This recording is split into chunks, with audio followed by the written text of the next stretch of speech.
I'd like to take this opportunity to just give you a warm welcome again to this human resource forum that we have dedicated for you guys. When you look at a staff today, you not only look at a person to deliver for you work, no.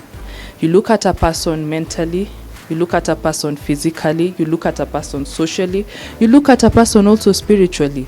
And finally, you also look at a person in terms of fostering holistic wellness to this individual. So today we want to equip you with this array of skills so that when you get back, you're able to implement them, and not only implement, but you're also able to sustain them. We go on to the next activity, which is actually physical activity, then the breakfast. Hold your waist.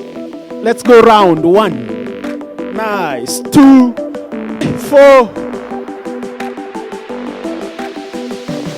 In and out. Okay. Yes, open up the adductor muscles. Then front.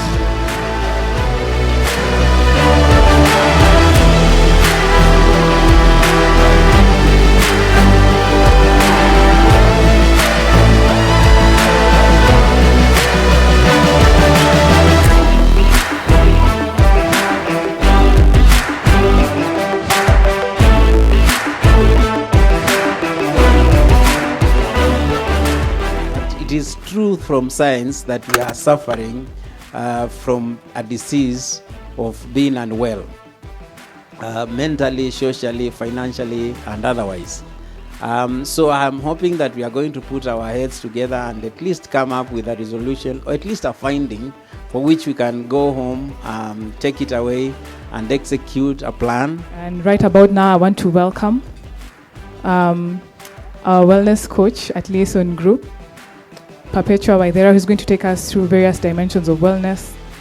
How do we implement wellness at the workplace? What are the challenges you're likely to come about? How do you go about that? And what are the benefits of having a workplace wellness program? If you're a HR and you want to implement a comprehensive wellness workplace program, you need to consider some factors. For example, the type of organization you work for. Are you in the service industry, or are you in production? Also look at your workforce diversity. You look at your resources, leadership support. Then you also do a needs assessment. And then, of course, employee input.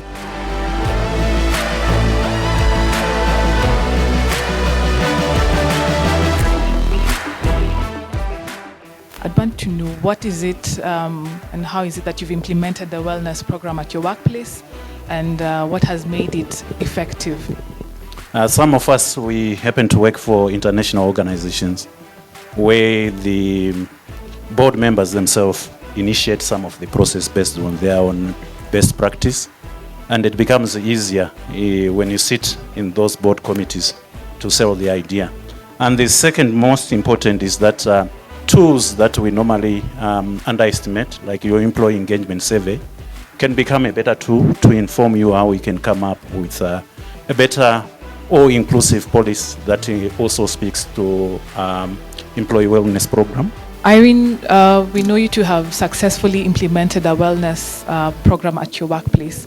Please take us through what it took to get you to that point. What are the lessons that you'd like to share with us today? Management support for us has been key.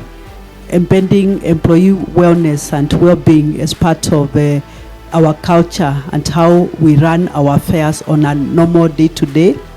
And then also sensitization among employees, among managers. And then other simple things like we do Zumba upstairs in our cafeteria. In the evening we will convert it. Most of our employees are in the camps, Dadaab, Kakuma, and some in Garissa, Mwingi.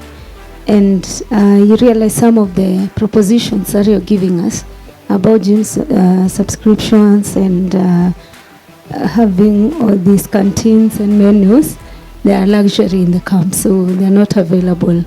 So what other creative ways would you maybe help us to come up with so that we can also support those that do not have the luxury of being in an urban setup? In those remote stations, we have come with something we call halal, less than recuperation. Every month, such an employee, we normally give them 7 days, not leave or anything, just to go to down Kenya and you can enjoy some of those facilities you are saying they are not available in those remote stations.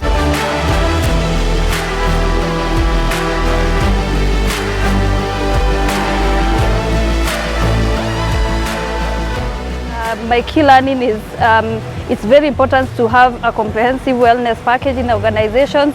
It's good to have a mechanism on where we are implementing these programs, and so that our staff and our brand is able to be promoted, and also we are able to make a lasting impact of employees as they work in our organizations. It's not a waste of money, it's not a waste of time.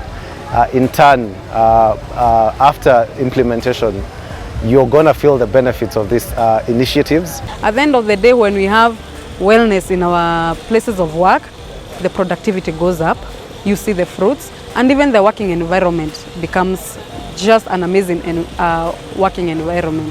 We as Liaison Group, we are the lead wellness providers currently in Kenya, and we look to ensure that we provide this value to all clients across the board.